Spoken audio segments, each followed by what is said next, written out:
ਇਹ ਪ੍ਰੇਮੀ ਇਸ ਤਰ੍ਹਾਂ ਦੇ ਨਾਲ ਭਜਨ ਕਰਿਆ ਕਰਦਾ ਸੀ। ਇਸ ਦੇ ਮਨ ਵਿੱਚ ਖਿਆਲ ਆਇਆ ਕਿ ਮੈਂ ਨਾਮਦੇਵ ਜੀ ਨੂੰ ਜਾ ਕੇ ਪੁੱਛਾਂ ਤਾਂ ਸਹੀ ਕਿ ਤੁਹਾਨੂੰ ਵਾਹਿਗੁਰੂ ਕਿਵੇਂ ਮਿਲ ਗਏ। ਤੁਸੀਂ ਕਿੰਨੇ ਕਿੰਨੇ ਦਿਨਾਂ ਦੀਆਂ ਜਾਂ ਕਈ ਸਾਲ ਦੀਆਂ ਸਮਾਧੀਆਂ ਲਾਉਂਦੇ ਹੋ, ਮੈਨੂੰ ਤਾਂ ਹਾਲ ਤੱਕ ਨਹੀਂ ਮਿਲਿਆ। ਅਜੇ ਮੈਂ ਉਰੇ ਹੀ ਉਰੇ ਹਾਂ। ਆਪਣੇ ਸਰੂਪ ਦਾ ਮੈਨੂੰ ਗਿਆਨ ਹੋਇਆ, ਅਜੇ ਪਰਮ ਸਰੂਪ ਦਾ ਗਿਆਨ ਨਹੀਂ ਹੋਇਆ। ਪਰਮ ਤੱਤ ਦੇ ਮਿਲਾਪ ਨਹੀਂ ਹੋਇਆ ਮੈਨੂੰ। ਮੇਰੀ ਤਰੁਕਟੀ ਨਹੀਂ ਟੁੱਟੀ। ਅਜੇ ਮੈਂ ਧਿਆਤਾ ਧਿਆਨ ਤੇ ਦੀ ਤਰੁਕਟੀ ਚਾਂ, ਗਿਆਤਾ ਗਿਆਨ ਗੇ ਦੀ ਤਰੁਕਟੀ ਨਹੀਂ ਟੁੱਟੀ। ਤੇ ਅਜੇ ਮੈਨੂੰ ਪੰਜੇ ਕਲੇਸ਼ ਤੰਗ ਕਰ ਰਹੇ ਨੇ, ਅਵਿਦਿਆ, ਅਸਮਤਾ, ਅਵਨਿਵੇਸ਼, ਰਾਗ, ਦੁਆਇਸ਼, ਸਾਰੇ ਸੰਸਾਰ ਨੂੰ ਤੰਗ ਕਰ ਰਹੇ। ਜਦ ਤੱਕ ਇਹ ਕਲੇਸ਼ ਨਹੀਂ ਮੁੱਕਦੇ ਉਹਨਾਂ ਚਿਰ ਮਨ ਨਿਸ਼ਚਲ ਨਹੀਂ ਹੋਇਆ ਕਰਦਾ। ਨਾਮਦੇਵ ਨੇ ਐਡੀ ਬੜੀ ਪ੍ਰਾਪਤੀ ਕਰ ਲਈ, ਪੁੱਛਾਂ ਤਾਂ ਸਹੀ ਉਸ ਨੂੰ ਜਾ ਕੇ। ਸੋ ਨਾਮਦੇਵ ਜੀ ਦੇ ਪਾਸ ਆਏ, ਆ ਕੇ ਦੇਖਿਆ ਕੱਪੜੇ ਠੱਪੇ ਲਾ ਰਹੇ, ਕਿਉਂਕਿ ਗਰੀਬ ਆਦਮੀ ਸੀ, ਮਿਹਨਤ ਕਸ਼ ਬੰਦਾ ਸੀ। ਇੱਕ ਸਕਿੰਟ ਤਾਂ ਵੇਲ ਨਹੀਂ ਸੀ। ਤੇ ਆਪ ਕੱਪੜੇ ਵੀ ਧੋਂਦੇ ਸਨ, ਆਪ ਠੱਪੇ ਵੀ ਲਾਉਂਦੇ ਸੀ, ਚੰਦੇ ਠਾਪਿਆ ਕਰਦੇ ਸੀ। ਤੇ ਉਸ ਵੇਲੇ ਚੰਦੇ ਠਾਪ ਰਹੇ ਨੇ, ਸਰਦੀ ਦਾ ਮਹੀਨਾ ਹੈ।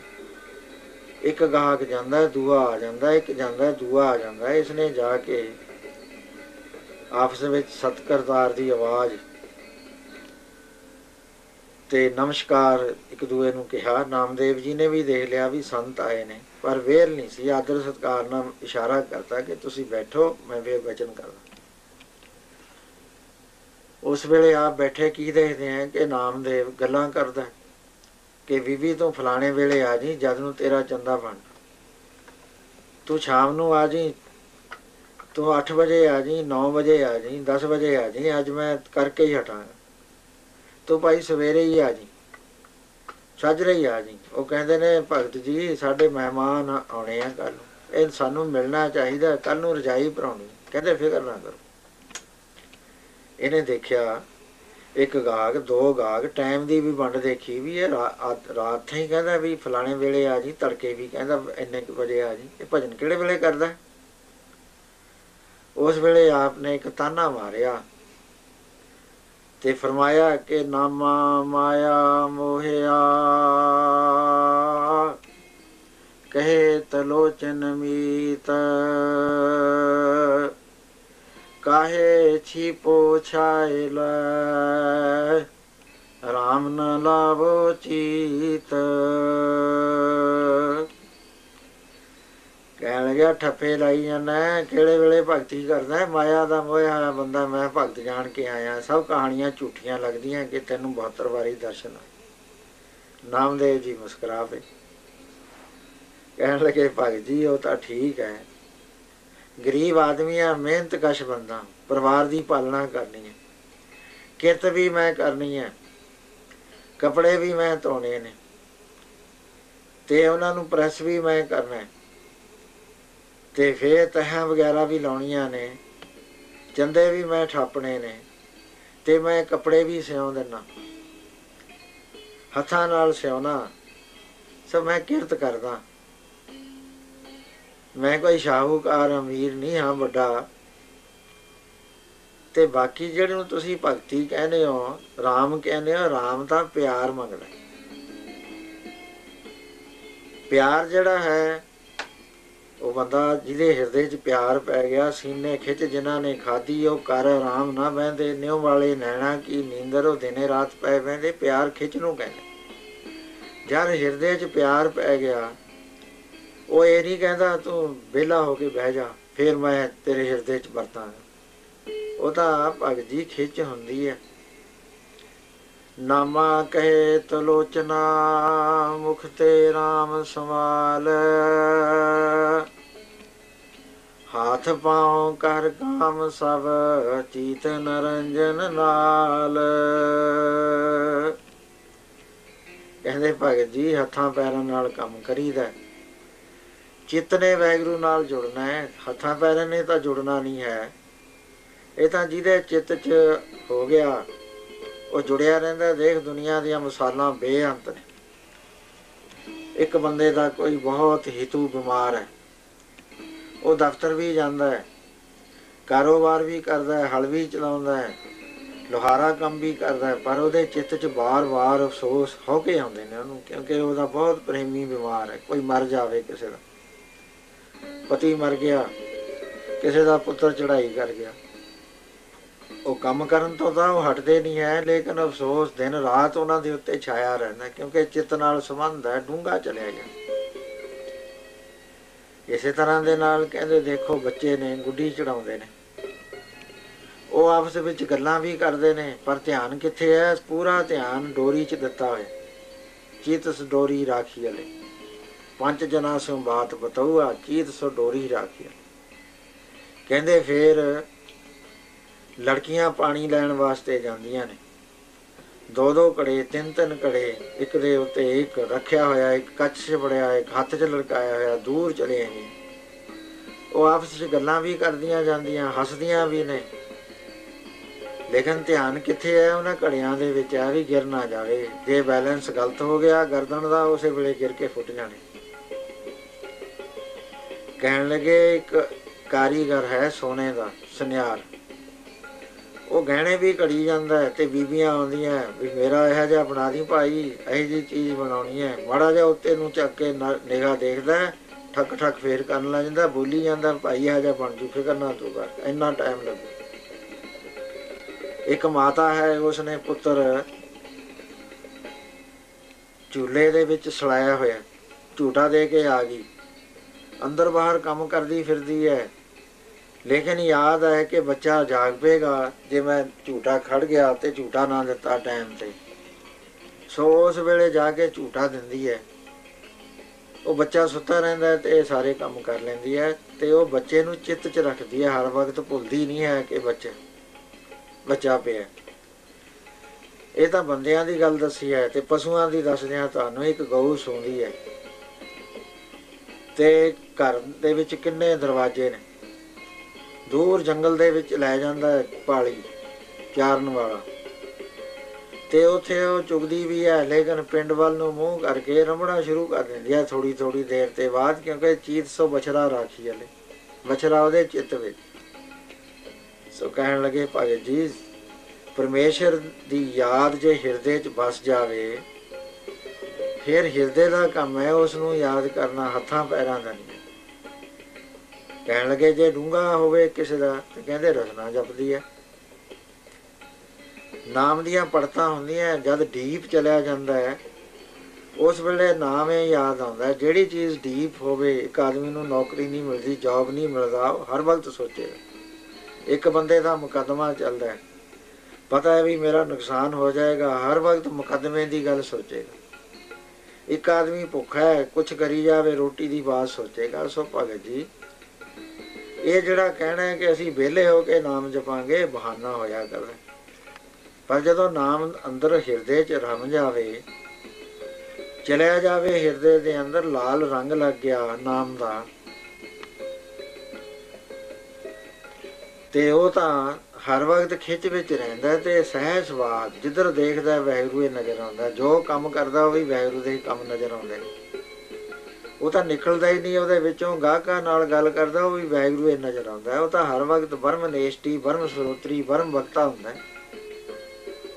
ਸੋ ਇਹ ਜਿਹੜਾ ਭਜਨ ਤੁਸੀਂ ਕਹਿੰਦੇ ਹੋ ਵੀ ਚੌਂਕੜਾ ਮਾਰ ਕੇ ਵਿਹਲੇ ਹੋ ਕੇ ਕਿੰਨੇ ਦਿਨਾਂ ਦੀਆਂ ਸਮਾਧੀਆਂ ਲਾਓ, ਕਹਿੰਦੇ ਭਗਤ ਜੀ ਇਹ ਤਾਂ ਫਿਰ ਚੁਣਵੇਂ ਬੰਦਿਆਂ ਦਾ ਹੋਇਆ। ਫਿਰ ਤਾਂ ਰੱਬ ਦੇ ਉਹੀ ਅਧਿਕਾਰੀ ਹੋਏ ਜਿਹੜੇ ਵਿਹਲੇ ਨੇ, ਜਿਨ੍ਹਾਂ ਨੇ ਕੰਮ ਕਰਨਾ ਉਹ ਤਾਂ ਫਿਰ ਰਹਿ ਗਏ।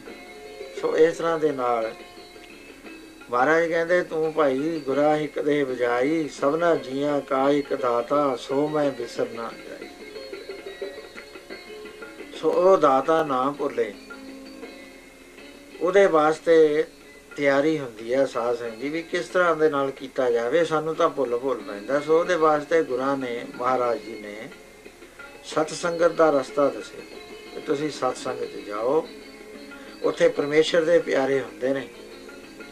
ਸਤਸੰਗ ਅਗਿਆਨੀਆਂ ਦੀ ਸੰਗਤ ਨੂੰ ਸਤਸੰਗ ਨਹੀਂ ਕਹਿੰਦੇ। ਜਿੱਥੇ ਪਰਮੇਸ਼ਰ ਦੀ ਬਖਸ਼ੀ ਹੋਈ ਰੂਹ ਹੋਵੇ, ਜਿਸ ਥਾਂ 'ਤੇ ਕੋਈ ਰੀਅਲਾਈਜ਼ ਸੋਲ ਆਈ ਹੋਵੇ, ਜਿਹਨੇ ਆਪਣੇ ਸਰੂਪ ਨੂੰ ਜਾਣ ਕੇ ਪਰਮੇਸ਼ਰ ਨੂੰ ਜਾਣ ਲਿਆ, ਉਹ ਸਤਿਪੁਰਖ ਦੀ ਸੰਗਤ ਸਤ ਸੰਗਤ ਕਹਾਉਂਦੀ ਹੈ। ਜੋ ਸਤਿਪੁਰਸ਼ ਹੈ, ਸਤ ਨਹੀਂ ਹੈ, ਝੂਠ ਦੇ ਨਾਲ ਰਹਿੰਦਾ ਹੈ, ਦਿਨ ਰਾਤ ਮਾਇਆ ਮਾਇਆ ਕਰਦਾ ਹੈ, ਦਿਨ ਰਾਤ ਬੱਚੇ ਬੱਚੇ ਕਰਦਾ ਹੈ, ਉਹ ਗਿਆਨੀ ਦੀ ਜੇ ਸੰਗਤ ਵੀ ਕਰੋਗੇ ਕੋਈ ਲਾਭ ਨਹੀਂ ਹੁੰਦਾ, ਕਿਉਂਕਿ ਉਹ ਮੁੱਖ ਗਿਆਨੀ ਮਰਿਆ ਹੋਇਆ। ਇੱਕ ਤਾਂ ਫਰਮਾਨ ਕੀਤਾ ਗੁਰੂ ਮਹਾਰਾਜ ਕਿ ਜੋ ਮੁੱਖ ਗਿਆਨੀ ਹੁੰਦਾ ਉਹਦੇ ਕੋਲ ਕੋਟੇਸ਼ਨਾਂ ਬੜੀਆਂ ਹੁੰਦੀਆਂ, ਮਿੱਠਾ ਬੋਲ ਵੀ ਹੁੰਦਾ ਹੈ, ਪਰ ਬਿਲਕੁਲ ਖਾਲੀ ਹੋਇਆ ਕਰਦਾ, ਜਿਵੇਂ ਕੜਛੀ ਘੁੰਮਦੀ ਹੈ। ਸਵਾਦ ਖਾਣ ਵਾਲੇ ਲੈਂਦੇ ਨੇ, ਕੜਛੀ ਨੂੰ ਕੋਈ ਪਤਾ ਨਹੀਂ ਹੈ। ਸੋ ਆਪ ਦਾ ਫਰਮਾਨ ਹੈ ਕਿ ਅਤ ਸੁੰਦਰ ਕੁਲੀਨ ਚਤਰ ਮੁਖ ਗਿਆਨੀ ਤਨਵੰਤ ਮਿਰਤਕ ਕਹੀਏ ਨਾਨਕਾ ਜੇ ਪ੍ਰੀਤ ਨਹੀਂ ਭਗਵੰਤ। ਜਿਹਦੇ ਹਿਰਦੇ ਵਿੱਚ ਵਾਹਿਗੁਰੂ ਦਾ ਪਿਆਰ ਨਹੀਂ ਹੈ ਤੇ ਜਿਹਨੇ ਸਤ ਨੂੰ ਜਾਣਿਆ ਨਹੀਂ ਹੈ, ਪਛਾਣਿਆ ਨਹੀਂ ਹੈ, ਸਤ ਦੇ ਜੀਵਨ ਵਿੱਚ ਨਹੀਂ ਆਇਆ, ਉਹ ਕਹਿੰਦੇ ਉਹ ਬੰਦੇ ਦੀ ਸੰਗਤ ਜਿਹੜੀ ਹੈ ਉਹ ਅਗਿਆਨੀ ਦੀ ਸੰਗਤ ਹੈ, ਭੁਲੇਖੇ ਪਾ ਦੇਵੇਗਾ, ਰਸਤਾ ਭੁੱਲ ਜਾਏਗਾ, ਭਟਕ ਜਾਏਗਾ ਜਗਿਆਸੂ, ਕਿਉਂਕਿ ਉਹ ਅੰਨਾ ਹੈ। ਉਹ ਅੰਨੇ ਦੀ ਜੇ ਸੰਗਤ ਕੀਤੀ ਜਾਵੇ, ਅੰਨੇ ਦਾ ਲੜ ਫੜਿਆ ਜਾਵੇ, ਦਰਿਆ ਵਿੱਚ ਤੈਰ ਰਿਹਾ, ਉਹਨੂੰ ਤਾਂ ਪਤਾ ਹੀ ਨਹੀਂ ਵੀ ਕਿੱਥੇ ਕਿਸ਼ਤੀ ਦੇ ਜਾ ਕੇ ਡੁੱਬ ਜਾਣਾ ਹੈ, ਕਿੱਥੇ ਲਹਿਰਾਂ ਆਉਣੀਆਂ ਨੇ, ਕਿਸ ਥਾਂ ਦੇ ਉੱਤੇ ਘੁੰਮਣ ਘੇਰੀਆਂ ਪੈਂਦੀਆਂ। ਅੰਧਾ ਆਗੂ ਜੇ ਥੀਏ ਸਭ ਸਾਥ ਮੁਹਾਵੇ, ਜਿਹਦੇ ਕੋਲ ਵੈਰਾਗ ਤੇ ਵਿਵੇਕ ਦੇ ਨੇਤਰ ਨਹੀਂ ਹਨ, ਜਿਹਦੇ ਕੋਲ ਗਿਆਨ ਦੇ ਆਤਮ ਚਕਸ਼ੂ ਨਹੀਂ ਹੈ, ਕਹਿੰਦੇ ਉਹਦੀ ਸੰਗਤ ਨਾ ਕਰੋ ਭਾਈ, ਉਹ ਤਾਂ ਭੁੱਲਾਂ 'ਚ ਪਾ ਦੇਗਾ, ਜੀਵਨ ਬਿਰਥਾ ਚਲਾ ਜਾਏਗਾ, ਸ਼ੰਕਿਆਂ 'ਚ ਆਪ ਰਹਿੰਦਾ, ਦੂਸਰਿਆਂ ਨੂੰ ਵੀ ਸ਼ੰਕਿਆਂ 'ਚ ਪਾ ਦੇਗਾ। ਸੋ ਉਹਨਾਂ ਦੀ ਸੰਗਤ ਕਰੋ ਜਿਨ੍ਹਾਂ ਨੂੰ ਦੇਖਦੀ ਸਾਰ ਵਾਹਿਗੁਰੂ ਵਾਹਿਗੁਰੂ ਵਾਹਿਗੁਰੂ ਰਾਮ ਰਾਮ ਅੱਲਾ ਅੱਲਾ ਚਿੱਤ ਆਉਣ ਲੱਗ ਜਾਵੇ। ਆਵੇ ਸਾਹਿਬ ਚਿੱਤ ਤੇਰਿਆਂ ਭਗਤਾਂ ਡਿਠੇ, ਦੇਖਦੀ ਸਾਰ ਚਿੱਤ ਆ ਜਾਂਦਾ। ਸੋ ਉਹਨੂੰ ਸਤ ਸੰਗਤ ਕਹਿੰਦੇ ਨੇ। ਉਹਦੇ ਬਾਰੇ ਪਿਛਲੇ ਵਿਚਾਰ ਕੀਤੀ ਹੈ ਕਿ ਉੱਥੇ ਆਉਣ ਵਾਸਤੇ ਪਹਿਲਾਂ ਤਾਂ ਹਿਰਦੇ ਦੇ ਅੰਦਰ ਸ਼ਰਧਾ ਹੋਵੇ, ਜਿੱਥੇ ਸ਼ਰਧਾ ਹੋਊ ਉੱਥੇ ਪਿਆਰ ਹੋਊ, ਜਿੱਥੇ ਪਿਆਰ ਹੋਊ ਉੱਥੇ ਸੇਵਾ ਹੋਊ। ਤਿੰਨ ਚੀਜ਼ਾਂ ਇਕੱਠੀਆਂ ਰਹਿੰਦੀਆਂ, ਸ਼ਰਧਾ ਪਿਆਰ ਤੇ ਸੇਵਾ। ਸੇਵਾ ਉਹੀ ਕਰੇਗਾ ਜਿਹਦੇ ਹਿਰਦੇ ਵਿੱਚ ਸ਼ਰਧਾ ਹੈ, ਪਿਆਰ ਹੈ। ਦੂਸਰਾ ਨਿਮਰਤਾ ਹੋਣੀ ਚਾਹੀਦੀ ਹੈ, ਆਕੜ ਨਾਲ ਨਹੀਂ ਜਾਣਾ ਚਾਹੀਦਾ ਵੀ ਧਨ ਮੇਰੇ ਕੋਲ ਬਹੁਤ ਹੈ, ਮੇਰੇ ਪਿੱਛੇ ਲੋਕ ਬਹੁਤੇ ਲੱਗਦੇ ਨੇ, ਮੇਰਾ ਕਿਹਾ ਹੋਇਆ ਲੋਕ ਸੁਣਦੇ ਨੇ, ਮੈਂ ਲੱਛੇਦਾਰ ਲੈਕਚਰ ਦੇ ਸਕਦਾ। ਹੁਣ ਹੈ ਦੁਨੀਆ ਦੀ ਨਿਗਾਹ ਦੇ ਅੰਦਰ, ਪਰ ਰੂਹਾਨੀ ਬੱਟਿਆਂ ਨਾਲ ਜਦੋਂ ਤੋਲਦੇ ਹਾਂ, ਗਜਾਂ ਨਾਲ, ਰੂਹਾਨੀ ਗਜਾਂ ਨਾਲ ਮਿਲਦੇ ਹਾਂ, ਤਾਂ ਉਹ ਮਰਿਆ ਹੋਇਆ ਬੰਦਾ ਨਿਕਲਦਾ, ਉਹਦੇ 'ਚ ਜ਼ਿੰਦਗੀ ਨਹੀਂ, ਕਿਉਂਕਿ ਉਹਦੇ ਅੰਦਰ ਨਾਮ ਨੇ ਨਿਵਾਸ ਨਹੀਂ ਕਰਿਆ। ਤੇ ਮਹਾਰਾਜ ਦਾ ਫਰਮਾਨ ਹੈ ਜਿੱਥੇ ਨਾਮ ਦਾ ਨਿਵਾਸ ਨਹੀਂ, ਉਹ ਮਰਿਆ ਹੋਇਆ ਬੰਦਾ ਹੈ। ਸੋ ਜੀਵਿਆ ਜਿਸ ਮਨ ਵਸਿਆ ਸੋਏ, ਨਾਨਕ ਅਵਰ ਨਾ ਜੀਵਿਆ ਕੋਈ। ਕਹਿੰਦੇ ਜੀ ਉਹ ਤਾਂ ਜਿਉਂਦਾ ਹੈ, ਕਹਿੰਦੇ ਜ਼ਿੰਦਗੀ ਉਹ ਨਹੀਂ ਹੈ ਜਿਹੜੀ ਅਸੀਂ ਕਰ ਰਹੇ ਹਾਂ, ਇਹ ਤਾਂ ਇੱਕ ਲਾਸ਼ ਹੈ। ਇਹਦੇ ਚੇਤਨ ਕਲਾ ਨਿਕਲ ਜਾਵੇ ਗਲ ਸੜ ਜਾਂਦੀ ਹੈ, ਜਦ ਚੇਤਨ ਕਲਾ ਰਹਿੰਦੀ ਹੈ। ਖਾਣ ਪੀਣ ਦਾ ਇੱਕ ਕਾਰਖਾਨਾ। ਕਹਿੰਦੇ ਉਹ ਜੇ ਜਿਉਂਦਾ ਹੈ, ਜੀਵਿਆ ਪਤ ਲੱਥੀ ਜਾਏ, ਸਭ ਹਰਾਮ ਦੇਤਾ ਕੁਛ ਖਾਏ, ਹਰਾਮ ਖਾਂਦਾ, ਕਿਉਂਕਿ ਪਰਮੇਸ਼ਰ ਨੂੰ ਭੁੱਲਿਆ ਹੋਇਆ, ਨਾਮ ਨਹੀਂ ਉਸਦੇ ਹਿਰਦੇ 'ਚ ਵਸਿਆ।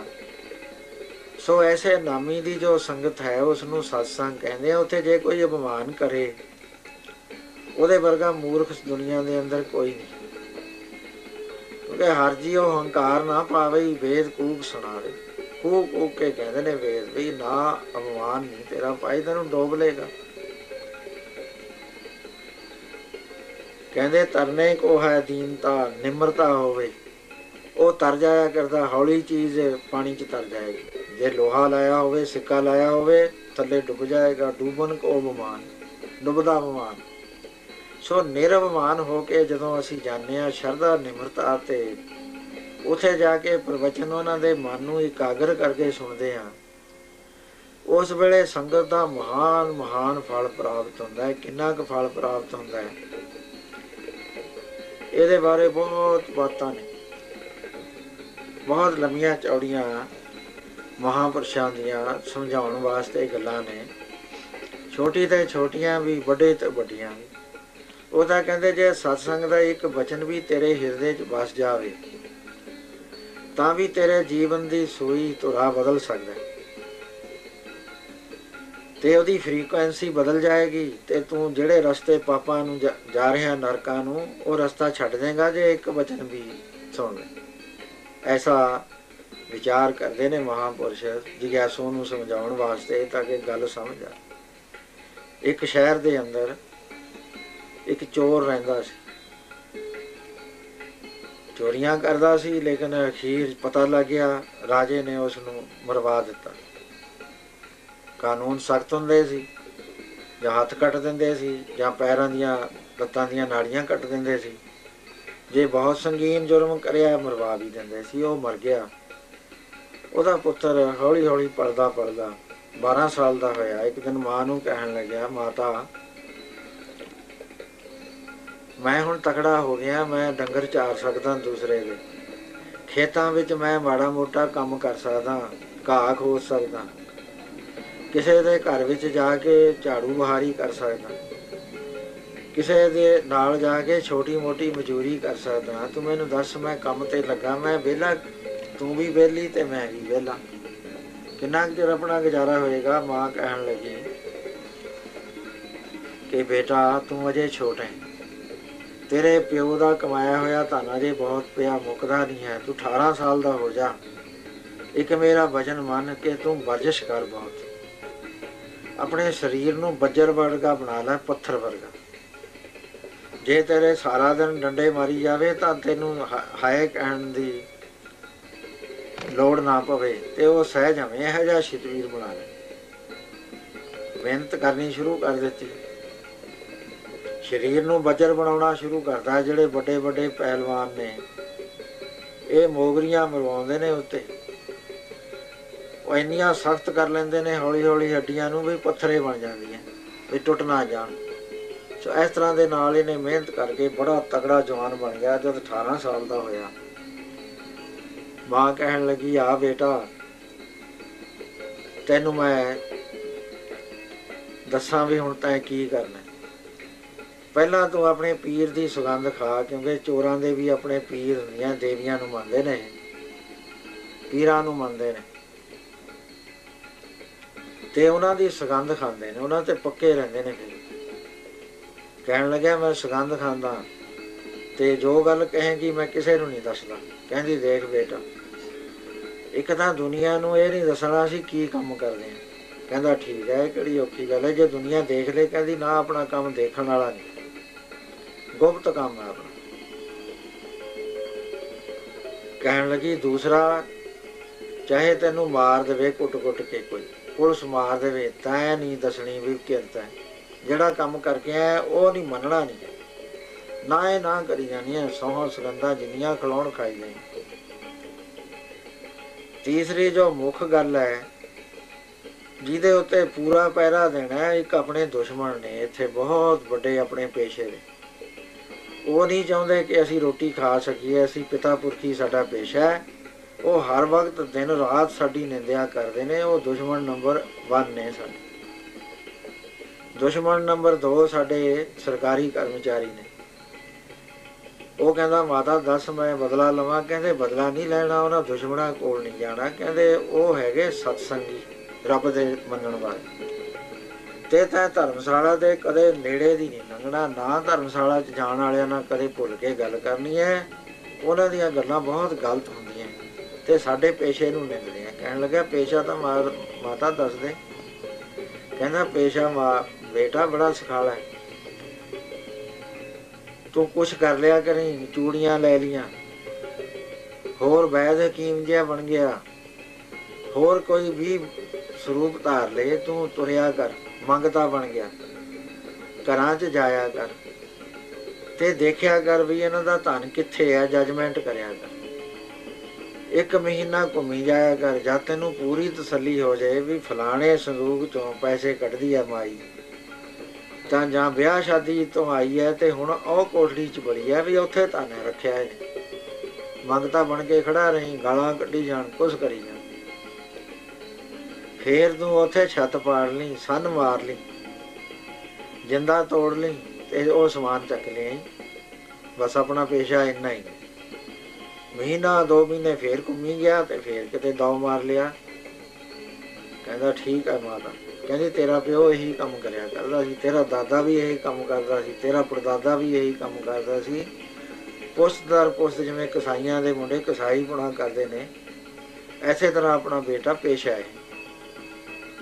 ਗੱਲਾਂ ਸਾਰੀਆਂ ਮੰਨ ਲੀਆਂ। ਅਖੀਰ ਇੱਕ ਦਿਨ ਚੋਰੀ ਕਰ ਲਈ, ਰਾਜੇ ਦੇ ਚੋਰੀ ਹੋ ਗਈ। ਤੇ ਉਸ ਵੇਲੇ ਜਦੋਂ ਲਈ ਆਉਂਦਾ ਹੈ ਸਮਾਨ, ਸਾਹਮਣੇ ਤੋਂ ਪੁਲਿਸ ਆ ਗਈ। ਇਹਨੇ ਕਿਹਾ ਵੀ ਜੇ ਮੈਂ ਸਾਹਮਣੇ ਗਿਆ ਕਿਤੇ ਮੈਨੂੰ ਰੋਕ ਨਾ ਲਵੇ ਪੁਲਿਸ।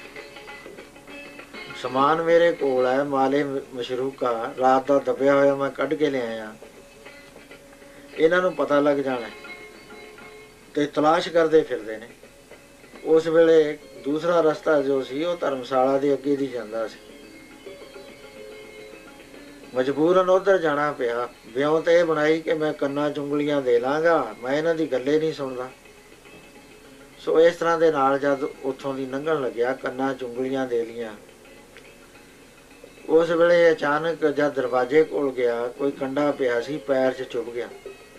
ਜਾਂਦਾ ਬਹੁਤ ਕਾਹਲੀ ਕਾਹਲੀ ਸੀ ਤੇ ਗੋਡੇ ਉੱਤੇ ਇੱਕ ਪੈਰ ਰੱਖ ਕੇ, ਸਿਰ ਦੇ ਉੱਤੇ ਗਠੜੀ ਸਾਂਭ ਕੇ ਤੇ ਪੈਰ ਦਾ ਕੰਡਾ ਕੱਢਣ ਲੱਗ ਗਿਆ ਤੇ ਕੰਨਾਂ 'ਚੋਂ 2 ਉਂਗਲੀਆਂ ਬਾਹਰ ਆ ਗਈਆਂ। ਇੱਕ ਨਾਲ ਪੈਰ ਫੜਿਆ ਹੋਇਆ, ਇੱਕ ਨਾਲ ਕੱਢ ਲਈ। ਕੰਡਾ ਕੱਢਦੇ ਕੱਢਦੇ ਇੱਕ ਐਸੀ ਆਵਾਜ਼ ਆਈ ਧਰਮਸ਼ਾਲਾ 'ਚੋਂ ਵੀ ਜੋ ਦੇਵਤਾ ਹੋਇਆ ਕਰਦੇ ਨੇ ਉਹਨਾਂ ਦਾ ਪਰਛਾਵਾਂ ਨਹੀਂ ਹੁੰਦਾ, ਕਿਉਂਕਿ ਉਹਨਾਂ 'ਚ 2 ਤੱਤ ਨਹੀਂ ਹੋਇਆ ਕਰਦੇ। ਪਾਣੀ ਨਹੀਂ ਹੁੰਦਾ, ਅੱਗ ਨਹੀਂ ਹੁੰਦੀ ਤੇ ਆਹ ਮਿੱਟੀ ਨਹੀਂ ਹੁੰਦੀ। ਪਰਛਾਵਾਂ ਨਹੀਂ ਹੋਇਆ ਕਰਦਾ ਦੇਵੀ ਦੇਵਤਿਆਂ ਦਾ। ਸਰੀਰ ਦੇਖਣ ਨੂੰ ਇਹੋ ਜਿਹਾ ਲੱਗਦਾ। ਕਹਿੰਦਾ ਲੈ ਇਹ ਗੱਲ ਕਾਹਦੀ ਆ, ਆਪਾਂ ਨੇ ਸੁਣਿਆ ਹੀ ਨਹੀਂ ਕੁਛ। ਫੇਰ ਉਂਗਲੀਆਂ ਦੇ ਲਈ। ਅਖੀਰ ਚਲਿਆ ਗਿਆ ਘਰ। ਮਾਂ ਨੂੰ ਸਾਰੀ ਗੱਲ ਦੱਸੀ। ਕਹਿੰਦੀ ਬੇਟਾ ਬੜਾ ਮਾੜਾ ਕੰਮ ਕਰਿਆ ਤਾਂ। ਗੱਲ ਇੱਕ ਤਾਂ ਸੁਣ ਲਈ, ਕੱਲ ਨੂੰ 2 ਸੁਣ ਲਏਗਾ। ਹੁੰਦੇ ਹੁੰਦੇ ਚੋਰੀ ਦਾ ਪਤਾ ਨਾ ਲੱਗਿਆ। ਰਾਜੇ ਨੇ CID ਬੁਲਾਈ ਸਾਰੀ, ਤੇ ਇੱਕ ਔਰਤ ਨੇ ਇਹ ਗੱਲ ਕਹੀ, ਜਿਹੜੀ ਔਰਤ CID ਸੀ, ਜਨਾਨੀ। ਉਹ ਕਹਿਣ ਲੱਗੀ ਮੈਂ ਕਰਦੀ ਹਾਂ ਪਤਾ, ਮੈਨੂੰ ਮੋਹਲਤ ਦਿਓ। ਕੱਲੇ ਕੱਲੇ ਘਰ ਜਾਣ ਲੱਗੀ, ਪੁੱਛਣ ਲੱਗੀ ਤੁਸੀਂ ਕੀ ਕੰਮ ਕਰਦੇ ਹੋ, ਕਾਕਾ ਕਿੱਥੇ ਨੌਕਰੀ ਕਰਦਾ ਹੈ, ਮਿੱਠੀ ਪਿਆਰੀ ਹੋ ਜਾਇਆ ਕਰੇ, ਸਾਰਾ ਭੇਦ ਲੈ ਆਇਆ ਕਰੇ। ਅਖੀਰ ਉਸ ਘਰ 'ਚ ਜਾਵੇ, ਉੱਥੇ ਕੋਈ ਤਸੱਲੀ ਬਖਸ਼ ਜਵਾਬ ਨਾ ਦੇਵੇ। ਖਾਂਦੇ ਸੋਹਣਾ ਨੇ, ਪਹਿਨਦੇ ਸੋਹਣਾ ਨੇ, ਕੰਮ ਕਰਦੇ ਕੋਈ ਨਜ਼ਰ ਨਹੀਂ ਆਉਂਦੇ, ਐਵੇਂ ਜਾਂਦੇ ਨੇ, ਘੁੰਮ ਕੇ ਮੁੜੇ ਆਉਂਦੇ। ਉਹਨੇ ਕਿਹਾ ਰਾਜਨ ਹੋਵੇ ਨਾ ਤਾਂ ਤੇਰਾ ਚੋਰ ਉਹੀ ਆ, ਹੋਰ ਕੋਈ। ਸੋ ਰਾਜੇ ਨੇ ਫੜ ਲਿਆ। ਫੜ ਕੇ ਬਹੁਤ ਮਾਰ ਕੁਟਾਈ ਹੋਈ, ਟੌਰਚਰ ਹੋਈ, ਲੇਕਿਨ ਉਹ ਮੰਨਦਾ ਹੀ ਨਹੀਂ ਹੈ। ਬਥੇਰਾ ਕਹਿੰਦੇ ਨੇ, ਕਹਿੰਦਾ ਮੈਂ ਨਹੀਂ ਕਰੀ ਚੋਰੀ। ਅਖੀਰ ਰਾਜੇ ਨੂੰ ਖਿਆਲ ਆਇਆ, ਕੁਛ ਧਰਮੀ ਸੀ, ਕਹਿਣ ਲੱਗਿਆ ਨਜਾਇਜ਼ ਨਾ ਹੋ ਜਾਵੇ, ਐਸਾ ਨਾ ਹੋਵੇ ਕਿਤੇ ਮਾਰਿਆ ਜਾਵੇ ਐਵੇਂ। ਸੋ ਉਸ ਵੇਲੇ ਕਹਿਣ ਲੱਗਿਆ ਵੀ ਇਹ ਤਾਂ ਗਲਤ ਬੰਦਾ ਫੜਾਤਾ ਭਾਈ ਤੈਂ, ਇਹਦੀ ਸਜ਼ਾ ਤੈਨੂੰ ਮਿਲੇਗੀ। ਕਹਿਣ ਲੱਗੀ ਰਾਜਨ ਪ੍ਰਬੰਧ ਕਰੋ, ਇੱਕ ਤਾਂ ਇਹ ਦੇਵੀ ਨੂੰ ਮੰਨਦੇ ਨੇ, ਮੇਰੇ 2 ਵਾਹਨ ਲਵਾ ਦਿਓ, ਹੋਰ ਇੱਕ ਸ਼ੇਰ ਕਾਠ ਦਾ ਲਿਆ ਦਿਓ ਕਲ ਵਾਲਾ, ਜਿਹਨੂੰ ਮੈਂ ਰੋੜ ਕੇ ਉੱਥੇ ਲੈ ਜਾ, ਤੇ ਮਿਸਾਲ ਹੋਵੇ, ਸੰਖ ਹੋਵੇ, ਸਾਰਾ ਸਮਾਨ ਦੇਵੀ ਦਾ ਕਰ ਦਿਓ। ਤੇ ਜਿਹੜਾ ਤਾਲਾ ਲਾਉਣਾ ਹੈ ਉਹ ਤਾਲਾ ਐਵੇਂ ਫਸਾਇਆ ਹੋਵੇ, ਲਾਇਆ ਨਾ ਹੋਵੇ। ਸੋ ਮੈਂ ਅੱਜ ਰਾਤ ਨੂੰ ਜਾਊਂ, CID ਬੈਠ ਕੇ ਲਿਖ ਲਵੇ। ਸੋ ਉਸ ਵੇਲੇ ਇਸੇ ਤਰ੍ਹਾਂ ਦਾ ਰੂਪ ਧਾਰ ਕੇ ਅੱਧੀ ਰਾਤ ਗਈ। ਕਹਿਣ ਲੱਗੀ ਭਗਤਾ ਇਹ ਰਾਜਾ ਬੜਾ ਦੁਸ਼ਟ ਹੈ, ਤੈਨੂੰ ਬੜਾ ਤੰਗ ਕਰਿਆ, ਚੱਲ ਤੈਨੂੰ ਮੈਂ ਆਜ਼ਾਦ ਕਰਾਂ। ਤਾਲਾ ਖੋਲ੍ਹਤਾ, ਦਰਵਾਜ਼ਾ ਖੋਲ੍ਹਤਾ। ਕਹਿਣ ਲੱਗੀ ਮੈਨੂੰ ਐਂ ਤਾਂ ਦੱਸ ਦੇ ਵੀ ਤੈਂ ਹੀ ਕਰੀ ਸੀ ਨਾ। ਉਹ ਕਹਿਣ ਲੱਗਿਆ ਹਾਂ ਮਾਤਾ ਮੈਂ। ਇੰਨੀ ਗੱਲ ਜਦ ਕਹੀ ਧਿਆਨ ਆ ਗਿਆ ਧਰਮਸ਼ਾਲਾ ਦਾ। ਕਹਿਣ ਲੱਗਿਆ ਉਹ ਤਾਂ ਕਹਿੰਦੇ ਸੀ ਪਰਛਾਵਾਂ ਨਹੀਂ ਹੁੰਦਾ, ਇਹਦਾ ਤਾਂ ਪਰਛਾਵਾਂ ਉਹ ਲੰਮਾ ਜਾਂਦਾ ਚਾਨਣੇ 'ਚ। ਕਹਿੰਦਾ ਧੋਖਾ ਹੈ, ਕੋਈ ਛਾਲ ਹੈ। ਕਹਿੰਦਾ ਮਾਤਾ ਤੂੰ ਤਾਂ ਜਾਣੀ ਜਾਣ ਹੈ, ਜੇ ਮੈਂ ਕੀਤੀ ਹੁੰਦੀ ਤਾਂ ਤੇਰੀ ਅਰਦਾਸ ਕਰਦਾ, ਤੇ ਤੂੰ ਤਾਂ ਜਾਣਦੀ ਹੋ ਸੀ ਵੀ ਇਹ ਚੋਰ ਹੈ ਕਿ ਨਹੀਂ ਚੋਰ। ਮੈਨੂੰ ਤਾਂ ਰਾਜੇ ਨੇ ਐਵੇਂ ਕੁੱਟਿਆ। ਇੰਨਾ ਸੁਣਦੀ ਸਾਰ ਧੜਮ ਕਰਕੇ ਮਿਸਾਲ ਗਿਰ ਗਈ, ਘਬਰਾ ਗਈ ਵੀ ਰਾਜੇ ਨੇ ਮੈਨੂੰ ਸਜ਼ਾ ਦੇਣੀ। ਸੋ ਦੂਸਰੇ ਦਿਨ ਪੇਸ਼ ਹੋਏ, ਚੋਰ ਛੱਡ ਦਿੱਤਾ, ਇਸ ਨੂੰ ਸਜ਼ਾ ਹੋਈ। ਘਰ ਆ ਗਿਆ, ਕਹਿਣ ਲੱਗਿਆ ਮਾਂ ਕਿੰਨੀ ਤੂੰ ਮਾੜੀ ਹੈ। ਇੱਕੋ ਗੱਲ ਮੈਂ ਧਰਮਸ਼ਾਲਾ ਦੀ ਸੁਣੀ ਹੈ ਤੇ ਉਸੇ ਨੇ ਮੈਨੂੰ ਰਾਜੇ ਤੋਂ ਛੁਡਾ ਦਿੱਤਾ। ਤੇ ਜੇ ਮੈਂ ਸਤਸੰਗ ਦੇ ਵਿੱਚ ਰੋਜ਼ ਜਾਵਾਂ, ਖਬਰ ਹੈ ਉੱਥੇ ਕਿੰਨੀਆਂ ਚੰਗੀਆਂ ਗੱਲਾਂ ਹੁੰਦੀਆਂ। ਮੈਂ ਸੁਣਿਆ ਆਪਣੇ ਸਾਥੀਆਂ ਤੋਂ, ਜਦ ਮੈਂ ਖੁੱਲ੍ਹਾ ਫਿਰਦਾ ਲੋਕ ਕਹਿੰਦੇ ਨੇ ਕਿ ਜਿਹੜਾ ਵੀ ਆਦਮੀ ਕਰਮ ਕਰਦਾ ਉਹਦੀ ਸਜ਼ਾ ਮਿਲਦੀ ਹੈ, ਤੇ ਸਜ਼ਾ ਵੀ ਮੈਨੂੰ ਦੱਸਿਆ ਕਿ ਬਹੁਤ ਮਿਲਦੀ ਹੈ। ਐਸੇ ਆਮ ਮੇਰੇ ਦੋਸਤ ਮਿੱਤਰ ਗੱਲਾਂ ਕਰਦੇ ਹੁੰਦੇ ਨੇ। ਤੇ ਮਹਾਰਾਜ ਫਰਮਾਨ ਕਰਦੇ ਆ, ਲੈ ਫਾਹੇ ਰਾਤੀ ਤੁਰੇ ਪ੍ਰਭ ਜਾਣੇ ਪ੍ਰਾਣੀ। ਲੁੱਟਣ ਵਾਸਤੇ ਫਾਹੇ ਲੈ ਕੇ ਰਾਤ ਨੂੰ ਤੁਰਦੇ ਨੇ, ਪਰ ਵਾਹਿਗੁਰੂ ਤਾਂ ਜਾਣਦਾ ਪਿਆਰਿਆ, ਤੱਕੇ ਨਾਰ ਪਰਾਈਆਂ ਲੁਕੇ ਅੰਦਰ ਠਾਣੀ। ਬਗਾਨੀਆਂ ਨਾਰਾਂ ਨੂੰ ਤੱਕਦਾ ਹੈ, ਮੰਦੀ ਦ੍ਰਿਸ਼ਟੀ ਦੇ ਨਾਲ ਦੇਖਦਾ ਹੈ। ਅੱਖਾਂ ਤੈਨੂੰ ਪਰਮੇਸ਼ਰ ਨੇ ਇਸ ਵਾਸਤੇ ਨੇ ਦਿੱਤੀਆਂ ਸੀ ਤੇ ਬਗਾਨੀਆਂ ਨਾਰਾਂ ਤੱਕੇ, ਬਗਾਨਾ ਰੂਪ ਤੱਕੇ। ਗੁਰੂ ਨੇ ਤਾਂ ਇਹ ਗੱਲ ਕਹੀ ਨਹੀਂ, ਗੁਰੂ ਨੇ ਤਾਂ ਇਹ ਗੱਲ ਕਹੀ ਆ, ਦੇਖ ਪਰਾਈਆਂ ਚੰਗੀਆਂ ਮਾਵਾਂ ਧੀਆਂ ਪੈਣਾ ਜਾਣੇ। ਪਰ ਤੂੰ ਤਾਂ ਤੱਕੇ ਨਾਰ ਪਰਾਈਆਂ ਲੁਕੇ ਅੰਦਰ ਠਾਣੀ। ਸੰਨੀ ਦੇਨ ਬਿਖਮ ਥਾਏ ਮਿੱਠੇ ਮਦ ਮਾਣੀ। ਸੰਨ ਮਾਰਦੇ ਨੇ, ਬਗਾਨਾ ਧਨ ਲੁੱਟ ਲੈਂਦੇ। ਇੱਕ ਕਿਸਮ ਦੀ ਸੰਨ ਨਹੀਂ ਮਾਰਦੇ ਸਾਧ ਸੰਗਤ ਜੀ, ਸੰਨਾ ਹੀ ਸੰਨਾ ਮਾਰਦੇ।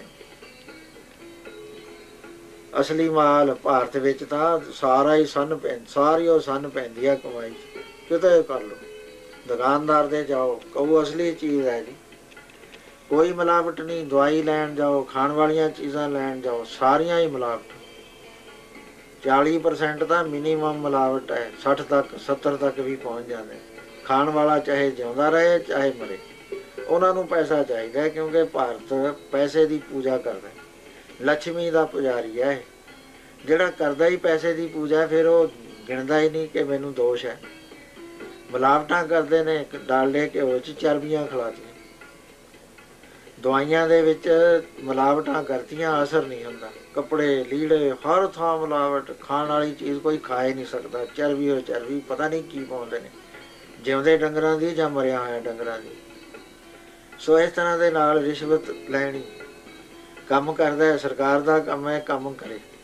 ਕਰਮਚਾਰੀਆਂ ਨੂੰ ਤਨਖਾਹ ਮਿਲਦੀ ਹੈ, ਲੇਕਿਨ ਰਿਸ਼ਵਤ ਖਾਂਦਾ। ਕਹਿੰਦਾ ਇੰਨੇ ਪੈਸੇ ਦੇ ਤਾਂ ਤੇਰਾ ਕਾਗਜ਼ ਕੱਢੂ, ਨਹੀਂ ਫੇਰ ਆਈ। ਉਹ ਕਹਿੰਦਾ ਜੀ ਮੈਂ ਤਾਂ ਦੂਰੋਂ ਆਇਆ, ਅਮਰੀਕਾ ਤੋਂ ਆਇਆ, ਇਹ ਮੇਰਾ ਕੰਮ ਹੋਣਾ ਚਾਹੀਦਾ, 15 ਦਿਨ ਦੀ ਛੁੱਟੀ ਹੈ। ਕਹਿੰਦਾ ਫਿਰ ਕਿੰਨਾ ਕਿਰਾਇਆ ਲੱਗਦਾ ਦੂਰੀ ਵਾਰੀ ਦਾ? ਕਹਿੰਦਾ ਇੰਨਾ। ਕਿੰਨਾ ਤੇਰਾ ਨੌਕਰੀ ਦਾ ਨੁਕਸਾਨ ਹੁੰਦਾ? ਕਹਿੰਦਾ ਇੰਨਾ। ਫਿਰ ਤੂੰ ਮੈਨੂੰ ਦੇ ਦੇ, ਮੈਂ ਹੁਣੇ ਕਰ ਦਿੰਦਾ। ਸੋ ਜਿੱਥੇ ਬਗਾਨੀ ਕਮਾਈ ਲੁੱਟੀ ਜਾਂਦੀ ਹੈ, ਸੰਨ ਮਾਰਦਾ, ਹਰੇਕ ਥਾਂ ਸੰਨ ਪੈਂਦੀ। ਚੋਰ ਚੋਰੀਆਂ ਕਰਦੇ ਆ, ਡਾਕੂ ਡਾਕੇ ਮਾਰਦੇ ਨੇ, ਮਿਲਾਵਟਾਂ ਵਾਲੇ ਉਸ ਤਰ੍ਹਾਂ ਸੰਨ ਮਾਰਦੇ ਨੇ, ਕਰਮਚਾਰੀ ਇਸ ਤਰ੍ਹਾਂ ਸੰਨ ਮਾਰਦੇ ਨੇ ਰਿਸ਼ਵਤਾਂ ਲੈ ਲੈ ਕੇ।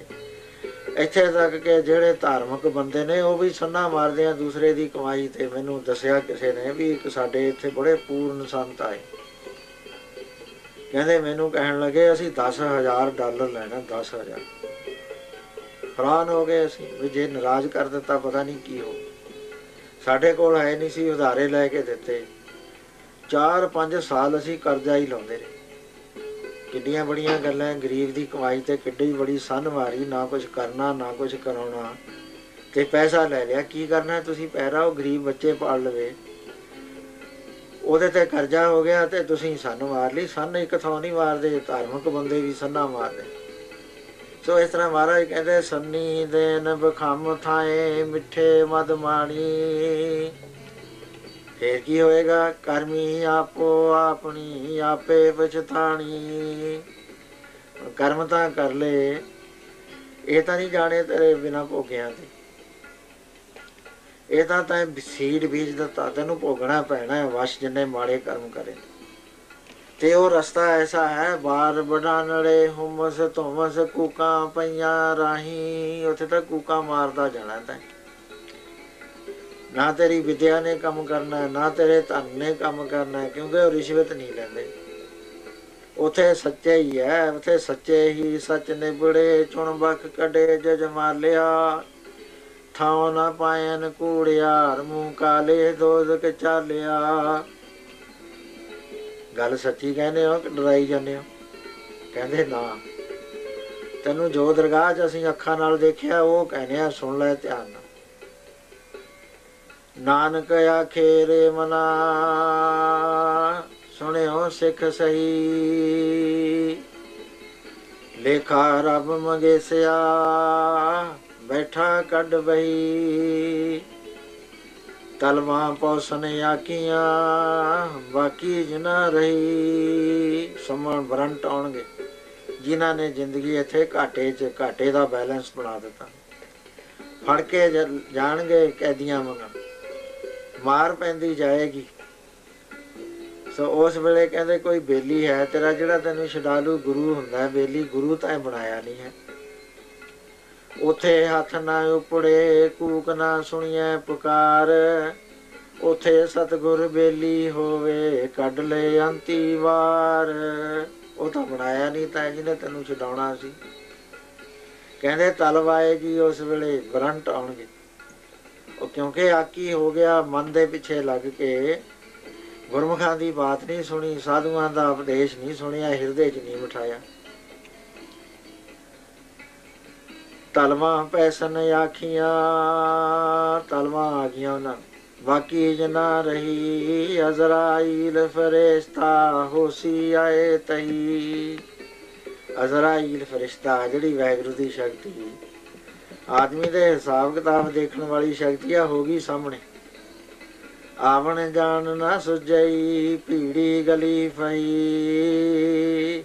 ਕੂੜਨ ਫੁੱਟੇ ਨਾਨਕਾ ਓੜਕ ਸੱਚ ਰਹੀ। ਹੁਣ ਝੂਠ ਦਾ ਨਤਾਰਾ ਸੱਚ ਦਾ ਨਤਾਰਾ ਹੋ ਜਾਣਾ। ਸੋ ਇਸ ਤਰ੍ਹਾਂ ਦੇ ਨਾਲ ਕਹਿਣ ਲੱਗਿਆ, ਮਾਤਾ ਮੈਨੂੰ ਇੱਕ ਵਚਨ ਨੇ ਸਤਸੰਗ ਦੇ ਨੇ ਤਾਰਤਾ, ਸਾਧੂਆਂ ਦੇ ਨੇ, ਤੂੰ ਮੈਨੂੰ ਹਟਾਉਣੀ ਹੈ।